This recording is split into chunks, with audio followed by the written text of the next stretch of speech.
وزیر اعلیٰ پنجاب کے حوالے سے ایک خبر سامنے آئی جس کے اندر ایک عورت کے بارے میں یہ کہا گیا کہ وہ نوکریوں کا جھانسا دے رہی تھی. اس کی ایک ویڈیو سامنے آئی, مزید خبریں آئیں اور آج ایک پریس کانفرنس میں بھی اس کا حوالہ دیا گیا. آپ کو پتہ ہے کہ یہ پی ٹی آئی کا بھی منشور ہے اور وزیر اعلیٰ پنجاب کا یہ اصول ہے کہ جب ان کی ذات کے حوالے سے کوئی ایسی چیز سامنے آتی ہے تو وہ چاہتے ہیں کہ فوراً اس کا جواب دیا جائے, تمام حقائق لوگوں کے سامنے رکھے جائیں تاکہ اس قسم کے جو الزام تراشی ہے وہ پروان نہ چڑھ سکے اور لوگوں کو یہ نہ لگے کہ ان الزامات کو ڈیفلیکٹ کر کے کچھ چھپایا جا رہا ہے. اسی سلسلے میں آج میں اس کیس کے سلسلے میں آپ کے سامنے حقائق رکھنے آیا ہوں تاکہ آپ ان کو دیکھیں, اس کے اوپر لکھیں, اس کے اوپر بات کریں, خود بھی اس کو پرکھیں. یہ جو کلثوم حنا نامی خاتون کا ماجرا ہے, میں آپ کو اس کی بیک گراؤنڈ بتا دوں. 6 جنوری کو ڈیرہ غازی خان کے ایک علاقے میں کچھ لوگوں نے ایک احتجاج کیا. یہ چند لوگ تھے اور انہوں نے یہ احتجاج کیا کہ ان سے پیسے لے کر ان کو نوکریاں نہیں دی گئیں. اس حوالے سے جب وزیر اعلیٰ پنجاب کے خاندان کا, ان کے رشتہ داروں کا نام آیا تو وزیر اعلیٰ پنجاب نے اس کا فوری نوٹس لیا اور یہ ہدایت کی کہ ان لوگوں سے بات کی جائے اور دیکھا جائے کہ کس شخص نے ان کے نام پر یہ حرکت کیا. ان لوگوں کی طرف سے ایک یامین نامی شخص کا نام سامنے آیا اور اس یامین نامی شخص کو فوری طور پہ گرفتار کیا گیا اور اسے تحقیقات کا آغاز کیا گیا. یامین سے جب تفتیش ہوئی تو اس نے اپنے ساتھ ایک اور شخص کا نام لیا جس کا نام تمکین ہے اور اس کو بھی گرفتار کر لیا گیا. ان 2 لوگوں سے جب تحقیقات ہو رہی تھیں تو انہوں نے کلثوم حنا نامی عورت کا ذکر کیا جو کہ اس گروہ میں ایک بڑا مرکزی کردار رکھتی ہے. اور جیسے ہی کلثوم حنا تک یہ بات پہنچی کہ یہ معاملہ اس تک آ رہا ہے, اس نے فوری طور پر ایک صحافی سے مل کر ایک ویڈیو ریلیز کی تاکہ پریشر کریٹ کیا جا سکے اور وہ قانون کی گرفت سے بچ سکے.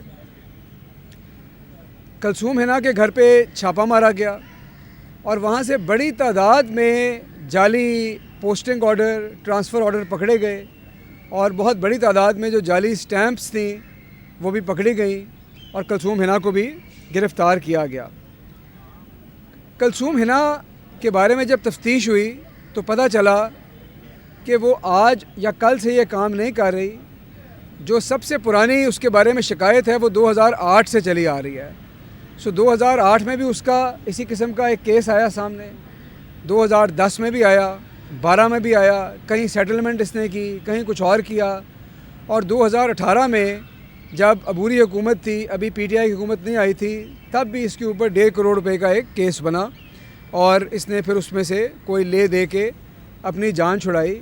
تو یہ بیسیکلی ایک پروفیشنل فراڈسٹر ہے جو کہ یہ کام کرتی ہے.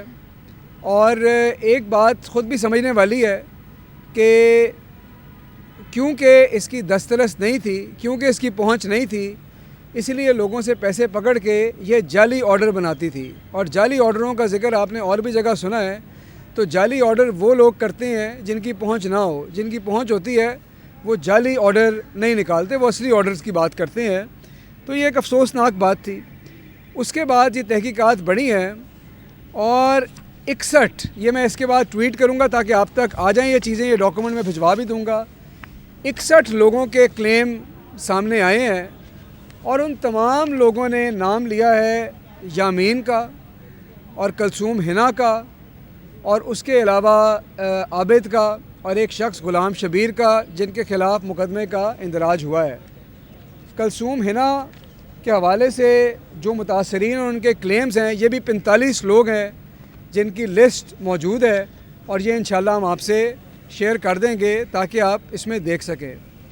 جن لوگوں کا نام کلثوم حنا نے لیا اپنی ویڈیو میں ان کو بھی شامل تفتیش کیا گیا لیکن ابھی تک ان کے خلاف کوئی شواہد نہیں ملے اور تمام متاثرین جن سے بات ہوئی ہے انہوں نے بنیادی طور پر صرف 3 لوگوں کے نام لیے ہیں، جس میں سر فہرست نام کلثوم حنا کا ہے، یامین کا ہے، اور بعد میں ایک شخص جو تمکین ہے یہ اس کا نام لیا گیا ہے۔ اور اس سلسلے میں جو اصول ہے، جو پرنسپل ہے، وہ بڑا سادہ ہے کہ کوئی بھی شخص جو وزیر اعلیٰ کا رشتہ دار ہو، کسی کیبنٹ ممبر کا رشتہ دار ہو، کسی اعلیٰ عہدے پہ فائز ہو، جو بھی شخص کوئی جرم کرے گا اس کے خلاف ثبوت ملیں گے، اس کے خلاف تفتیش بھی ہوگی، پرچے بھی کٹیں گے، سزا بھی ہوگی۔ کوئی شخص قانون سے نہ بالاتر ہے نہ ہو سکتا ہے، اور یہ بات بڑی صاف ہے۔ اور میں آپ کو بتاؤں کہ یہ بات آج کی نہیں ہے، کئی دفعہ ایسے ہوا ہے کہ وزیر اعلیٰ کا نام لے کے لوگوں نے جعلی کالیں بھی کی، لوگوں نے یہ بھی بتایا کہ جی ہم ان کے رشتہ دار ہیں، اور یہ ہر دور میں ہوتا ہے۔ لیکن عثمان بزدار صاحب پہلے وزیر اعلیٰ ہیں جنہوں نے وقتاً فوقتاً یہ انسٹرکشنز فارملی ایشو کروائیں، اور یہ لیٹرز بھی میں ٹویٹ کروں گا۔ یہ 26 ستمبر 2018، 27 اکتوبر 2018، یہ تمام خطوط میرے پاس موجود ہیں۔ 3 جنوری 2019 اور 3 جولائی 2019 کو باقاعدہ طور پہ یہ ڈائریکشنز وزیر اعلیٰ سیکریٹریٹ سے ایشو کی گئیں کہ اگر کوئی شخص ان کے دفتر کا نام لے، ان کا رشتہ دار ہونے کا دعویٰ کرے، کسی کو پریشر دے، کوئی ناجائز کام کرے، تو آپ فوری طور پر وزیر اعلیٰ کے سیکریٹریٹ میں اس کی رپورٹ کریں۔ اس میں پرنسپل سیکرٹری صاحب اور باقی افسران کے نمبر دیے گئے ہیں تاکہ فوری طور تک ان پہ شکایت آئے اور اس کے خلاف کارروائی ہو۔ اور میں سمجھتا ہوں کہ یہ مثال سیٹ کرنے کا طریقہ ہے، یہ گورننس کا معیار ہے، اور یہ طریقہ ہے سوالوں کے جواب دینے کا کہ جب آپ کے اوپر کوئی انگلی اٹھائے تو آپ ایک لمحہ کی تاخیر کیے بغیر ان سوالوں کا جواب دیں۔ اور ان سوالوں کا جواب آج تو میں دے رہا ہوں، لیکن اس سے پہلے اس پورے کیس کی تفصیلات سے جو ہمارے district police officer D G Khan ہیں، وہ مقامی طور پر ایک پریس کانفرنس کر کے کیس کے حوالے سے تمام جو قانونی کارروائی ہے اس کی تفصیلات سے میڈیا کو آگاہ کر چکے ہیں۔ اور اس کے علاوہ بھی اگر کوئی سوال آپ کا ہوگا، کسی اور کا ہوگا، ہم اس کا جواب دینے کے پابند ہیں، کیونکہ ٹرانسپیرنسی جو ہے ہمارا نمبر 1 گول ہے، اولین ترجیح ہے ہماری، اور ہم کسی قسم کی جو ہے اس طرح کی انگلی نہیں اٹھنے دیں گے، کیونکہ ہمارا دامن صاف ہے۔ اور وزیر اعلیٰ کی اپنی ہدایت ہے کہ اس کو آپ کھول کے ساری بات کو دیکھیں اور مکمل طریقے سے آزادانہ تفتیش ہو، اور جو شخص بھی اس کے اندر ملوث ہو اس کے خلاف سخت سے سخت کارروائی ہو۔ کہ ایک طرف وہ سادہ لوگوں کو بیوقوف بنا رہے ہیں، ان کو لوٹ رہے ہیں، ان سے فراڈ کر رہے ہیں، اور دوسری طرف وہ جو اس صوبے کا ہائیسٹ آفس ہے اس کو بھی ملوث کرنے کی کوششیں کر رہے ہیں، تو یہ کوششیں ہم کامیاب نہیں ہونے دیں گے۔ لیکن میں آپ لوگوں کو یاد کراتا جاؤں کہ آج مسلم لیگ نون کے ترجمان آ کر جب ہمارے سے سوال پوچھتے ہیں تو ہم ان کو جواب دیتے ہیں، لیکن قوم آج بھی 16 ارب کے کیس میں اٹھنے والے سوالات کے جوابات کا انتظار کر رہی ہے۔ لوگ پوچھتے ہیں کہ یہ کون شخص تھا مسرور انور جو جا کر ایک اکاؤنٹ سے پیسے نکلوا کے دوسرے اکاؤنٹ میں جمع کرایا کرتا تھا؟ مسرور انور کا کیا کردار تھا؟ کیا وہ ملوث تھا؟ وہ آپ کی منی ٹریل ہے، اور یہ جواب دینے سے وہ گھبراتے ہیں۔ یہ پوچھتے ہیں لوگ کہ وہ کون شخص تھا جس کا نام ملک مقصود تھا، جو کہ بنیادی طور پہ ایک چپڑاسی تھا، اور ملک مقصود کے اکاؤنٹ میں، یعنی کہ ان کا اپنا ملازم چپڑاسی، اس کے اکاؤنٹ میں 3700 کروڑ روپیہ جمع کرایا گیا۔ میں آپ کو پھر بتاؤں گا، ملک مقصود جو ان کا چپڑاسی تھا شہباز شریف صاحب کی مل کا، اس کے اکاؤنٹ میں 3700 کروڑ روپیہ جمع کرایا گیا۔ کوئی بتائے آ کر کہ یہ 3700 کروڑ روپیہ کہاں سے آیا، کہاں گیا؟ یہ وہ سوال ہیں جن کے جواب عوام کو چاہیے۔ لوگوں کو یہ جواب چاہیے کہ اسلم کیشیئر کے اکاؤنٹ میں، جو ان کی مل کا کیشیئر تھا، 1780 کروڑ روپیہ 1780 کروڑ روپیہ کس نے جمع کرایا؟ کون لوگ تھے کہ ان کی مل کے جو 14 ملازمین تھے ان کے اکاؤنٹوں میں 16 ارب روپیہ، یعنی کہ 1600 کروڑ روپیہ جمع کرا گئے؟ تو یہ کیا منی لانڈرنگ کا ایک گینگ تھا اور کیا یہ سرکٹ تھا جو چلتا تھا، جس کا آج تک مسلم لیگ نون کے کسی سیاستدان نے، کسی ترجمان نے، کسی اسپوکس پرسن نے، کسی پارٹی عہدیدار نے یہ گوارا نہیں کیا کہ وہ آ کر میڈیا کو ان سوالوں کا جواب دے، شہباز شریف صاحب کی پوزیشن واضح کرے اور یہ بتائے کہ یہ کون لوگ تھے اور کیا یہ ان کے نوکر تھے کہ نہیں تھے، اور کیا یہ ماجرا ہے جو یہ علی بابا 40 چور کی کہانی ہے۔ کوئی یہ بات کرنے کو تیار نہیں ہے۔ وہ تو یہ بھی بتانے کو تیار نہیں ہے کہ وہ ایسا کیا خاص کام کر رہے تھے جو 5 کیمپ آفیسز سے کیا جاتا تھا، جو آج وہ کام وداؤٹ اینی کیمپ آفس وہ ہو رہا ہے اور اس کے اوپر کروڑوں روپیہ خرچ کیا جاتا تھا ان 5 کیمپ آفیسز پہ۔ کوئی اس کا جواب نہیں دیتا۔ کوئی اس کا جواب نہیں دیتا کہ 2013 میں خریدی جانے والی بسیں 2021 میں باوجود مہنگائی کے کیسے ان بسوں کی قیمتیں زیادہ تھیں، 2.5 ارب روپیہ۔ 2013 میں وہی ٹھیکہ 13 ارب میں ہوتا ہے، 2021 میں جب مہنگائی کا شور ہے تو وہی ٹھیکہ 10.5 ارب کا ہوتا ہے۔ یہ کیسی مہنگائی ہے کہ شہباز شریف کے دور میں کیے گئے ٹھیکے جو ہیں اب وہ آدھی قیمتوں میں ہو رہے ہیں۔ کوئی یہ طلسم ہوشربا کا کوئی جواب دے لوگوں کو، لیکن کوئی جواب نہیں ملتا۔ لیکن اب لوگ جو ہیں وہ بیوقوف نہیں بنتے اور وہ یہ سوال کا جواب مانگتے ہیں، اور انشاءاللہ اس کیس کو ہم اس کے لاجیکل کنکلوژن تک لے کے جائیں گے، اور یہ بھی سہرا انشاءاللہ وزیر اعظم عمران خان کے سر بندھے گا۔ اس کے علاوہ میں مسلم لیگ نون کے جو کارکنان ہیں ان کو بھی مبارکباد دینا چاہتا ہوں، اور ان کو مبارکباد اس لیے دینا چاہتا ہوں کہ وہ اپنے محبوب لیڈر کو لنڈن سے واپس لانا چاہتے تھے، لیکن ان کے لیڈر خود پا نہیں رہے تھے، اسی لیے ہماری حکومت نے ان کی مدد کرنے کا فیصلہ کیا۔ وفاقی کابینہ کے فیصلے کی روشنی میں اٹارنی جنرل صاحب کا خط ملا پنجاب حکومت کو۔ پنجاب حکومت نے فوری طور پر ایک 9 رکنی میڈیکل بورڈ تشکیل دیا، اور وہ میڈیکل رپورٹ جو میڈیکل بورڈ ہے، اسپیشل میڈیکل بورڈ، اس میں سینئر ترین پروفیسران کو شامل کیا گیا ہے۔ اس میں تمام اسپیشلسٹ ہیں تاکہ وہ آزادانہ آبجیکٹو رائے دیں، ان کی رپورٹوں کو دیکھیں، اس کا جائزہ لیں اور یہ بتائیں کہ میاں نواز شریف کی صحت کے حالات کیا ہیں، اور یہ کس قسم کی پراسرار بیماری ہے کہ جس کا علاج کرانے وہ لنڈن گئے، لیکن نہ وہ لنڈن میں ہاسپٹلائز ہوئے، نہ کسی قسم کا کوئی دستاویزی ثبوت وہاں سے ملا۔ تو یہ بہرحال اس بیماری کا جو پتہ لگا کے تو پھر وہ رائے دیں گے، اور ہم مسلم لیگ نون کے جو کارکنان ہیں ان کی مدد کریں گے کہ وہ جو لیڈرشپ کرائسس سے گزر رہے ہیں ان کے لیڈر واپس آئیں، قانون کا سامنا کریں اور ملک کے لیے اور اپنے کارکنوں کے لیے ایک مثال قائم کریں۔ اگر ہمیں زبردستی بھی یہ کام کرنا پڑا تو ہم ان کے لیے کریں گے، اور انشاءاللہ یہ ہماری جستجو جاری ہے۔ آخری بات میں کل کے اجلاس کے حوالے سے کر دوں کہ ہر دفعہ یہ اسکرپٹ چلتا ہے کہ جی یہ اتحادی مان گئے، اتحادی نہیں مانے، گنتی پوری ہو گئی، گنتی پوری نہیں ہوئی، عشائیے میں چہرے لٹکے ہوئے تھے، چہرے فلانے تھے۔ یہ اب پرانے اسکرپٹ ہو گئے ہیں۔ آپ لوگوں نے 70 سال ملک کی گورننس بہتر کرنے کے لیے کوئی انوویشن نہیں کی۔ خدا کے لیے اپنے سیاسی بیانیے میں کوئی انوویشن کر لیں، کوئی 4 بندے بیٹھ کے بتا دیں۔ وہی اسکرپٹ، وہی راگ روز الاپتے ہیں، اور ہر دفعہ ان کو مایوسی کا سامنا کرنا پڑتا ہے جب یہ دیکھتے ہیں۔ آپ نے دیکھا ہے کس قدر آسانی سے جو ہماری جماعت ہے اس نے وہ بل اپروو کرائے ہیں، اور یہ بھی میں آپ کو بتاتا چلوں کہ ان بلوں سے ان کی جان کیوں نکل رہی ہے۔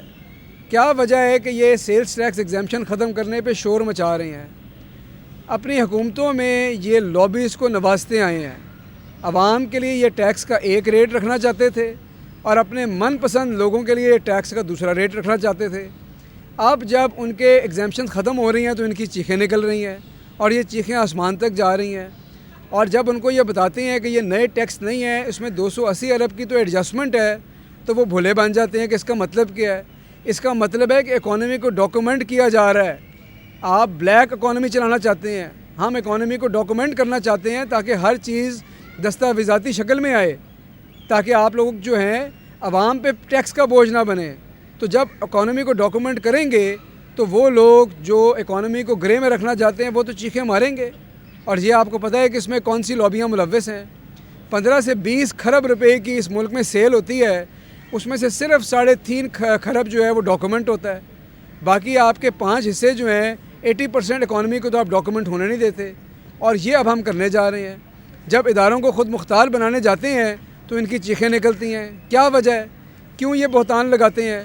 جب آپ کو بتایا کہ بھائی یہ قانون ہے، یہ ادارہ ہے، جن ملکوں میں آپ جا کے رہتے ہیں، جن ملکوں میں آپ اپارٹمنٹس خریدتے ہیں، جن ملکوں میں آپ کے بچے پڑھتے ہیں، جن ملکوں میں آپ سیر و تفریح کراتے ہیں، جن ملکوں میں آپ علاج کراتے ہیں، وہ ملک آج وہاں اس لیے کہ وہاں خود مختار ادارے ہیں، وہاں جا کر آپ سلوٹ مارتے ہیں۔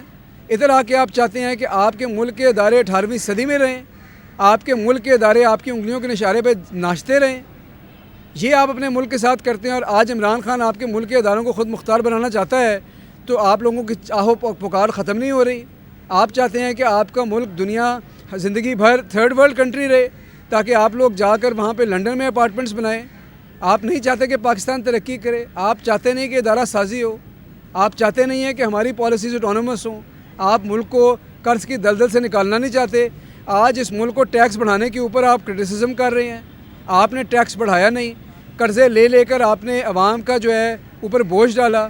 کون شخص ہے، کون سا دنیا کا ملک ہے، کون سا دنیا کا اکانومسٹ ہے جو یہ کہے گا کہ ٹیکس بڑھانا بری بات ہے؟ آپ ملک کو خود مختار کرنا چاہتے ہیں، ملک کو فائنینشلی اٹونومس کرنا چاہتے ہیں، اور اس بات پہ آپ کو تکلیف ہو رہی ہے۔ تو اس قسم کا نیریٹو جو ہے اس کی اب جگہ نہیں رہی۔ خدا کے لیے پاکستان کو آگے بڑھنے دیں، اس سیاسی بیانی سے نجات دلائیں پاکستان کو، تاکہ پاکستان آزاد ہو، اکنامکلی گرو کرے۔ آپ لوگوں نے ادارے ایسے بنائے ہیں، 400 ارب کے نقصان ہو رہے ہیں۔ اپنی بیلنس شیٹیں اٹھا کے دیکھیں، ایک بینکرپٹ اکانومی آپ نے پاکستان کو بنا دیا تھا، آج پاکستان واپس آ رہا ہے، فارکس ریزروز بڑھ رہے ہیں، ٹیکس بڑھ رہے ہیں، تو آپ کو تکلیف ہو رہی ہے، پیٹ میں درد اٹھ رہے ہیں۔ آپ چاہتے نہیں کہ پاکستان ترقی کرے؟ تو یہ باتیں خدا کے لیے لوگوں کو سمجھنے دیں، اور اپنے کیسوں کی فکر کریں، اور اپنے کیسوں پہ فوکس کریں، اور جو پیسے لوٹ کے لے کے گئے ان کا حساب دیں۔ شکریہ۔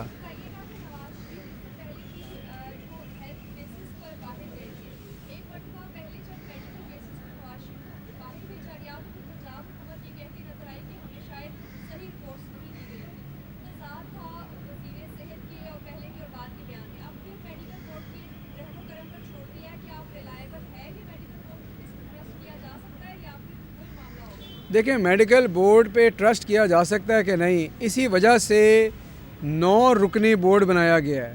اگر یہ آئی واش کرنا ہوتا تو 1 ڈاکٹر یا 2 کی ذمہ داری لگاتے۔ سینئر ترین ڈاکٹرز کو ڈالا گیا ہے، پلمونالوجسٹ ڈالے گئے ہیں، میڈیکل اسپیشلسٹ ڈالے گئے ہیں، تاکہ کل کو کوئی شخص یہ نہ الزام لگائے کہ جی یہ باعث تھا۔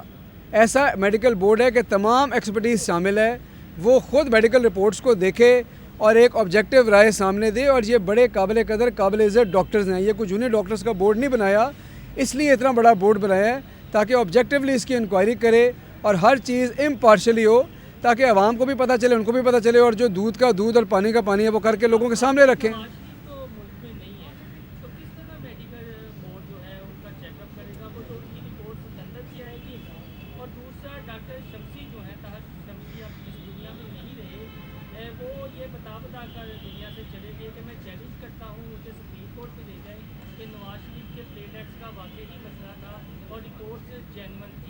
تو یہ جو آپ نے 9 رکنی بورڈ بنایا ہے، ان کے اوپر چیک اینڈ بیلنس رکھنے کے لیے کوئی تحقیقاتی اداروں کے اہلکار آپ نے تعینات کیے، وہ نہ ہو کہ پچھلی دفعہ کی طرح پیسہ لے کر رپورٹ اوپر نیچے کرتے ہیں۔ دیکھیں، یہ کیسے پلیٹلیٹس تھے جو پاکستان کی سرزمین پہ گر رہے تھے اور لنڈن جاتے ہی وہ پورے ہو گئے۔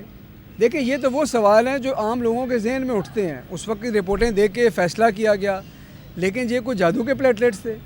اسی بات کے لیے انہوں نے جو میڈیکل رپورٹیں بھیجی ہیں، سینئر ڈاکٹرز کی ٹیم بٹھائی ہے، میں ڈاکٹر نہیں ہوں، وہ ان رپورٹوں کو دیکھیں، وہ یہ فیصلہ کریں اور لوگوں کے سامنے اور حکومت کے سامنے حقائق رکھیں، ان کے جو فائنڈنگ ہے اس کی روشنی میں مزید کارروائی کریں گے۔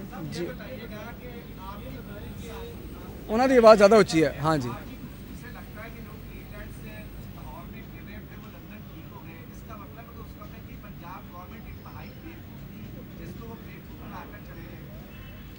دیکھیں، میں آپ کو یہی تو بتا رہا ہوں کہ اس کیس کی ہم ہر پہلو سے دیکھ رہے ہیں، اور یہ ہم بھی دم بخود ہیں کہ یہ کیسے پلیٹلیٹس تھے۔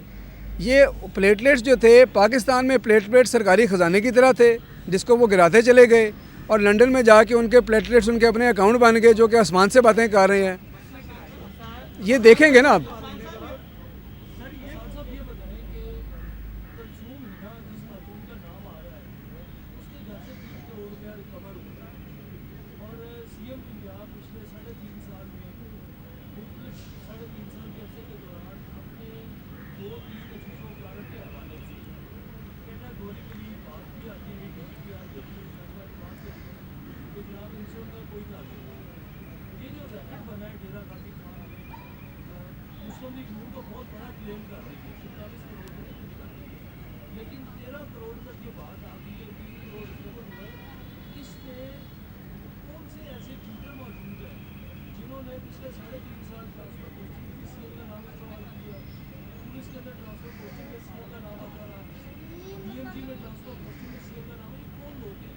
اور دوسرا یہ جو محسن نے بات کی ہے کہ سوال وہاں کر رہا ہے کہ کون سی رپورٹس کا جائزہ لیا جائے گا یہاں سے جانے سے پہلے بھی رپورٹس کہ میاں نواز شریف کو مہربانی کرے کہ وہاں سے کوئی رپورٹ منگوائی ان رپورٹس کا جائزہ لیا. اچھا, کیس کے حوالے سے دیکھیں, اس کیس میں تو جن 3 مرکزی کرداروں کا نام آیا ہے میں نے آپ کو بتا دیا ہے. اس کے اندر کلثوم ہنا, یامین اور تمکین نامی جو لوگ ہیں یہ شامل ہیں.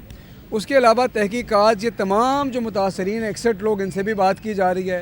ان تمام کی طرف سے بھی ہر ایک لکھا ہے کہ اس نے کس کس کا نام لیا ہے, ہر پوری لسٹ ہے, کس نے یامین کا نام لیا ہے, کس نے کلثوم ہنا کا نام لیا ہے. تو یہ پوری لسٹ جو ہے یہ موجود ہے اور جس کے اوپر وہ لوگ انگلی اٹھا رہے ہیں کہ جی اس نے ہمارے سے پیسے لیے تھے اس کو شامل تفتیش کیا جا رہا ہے.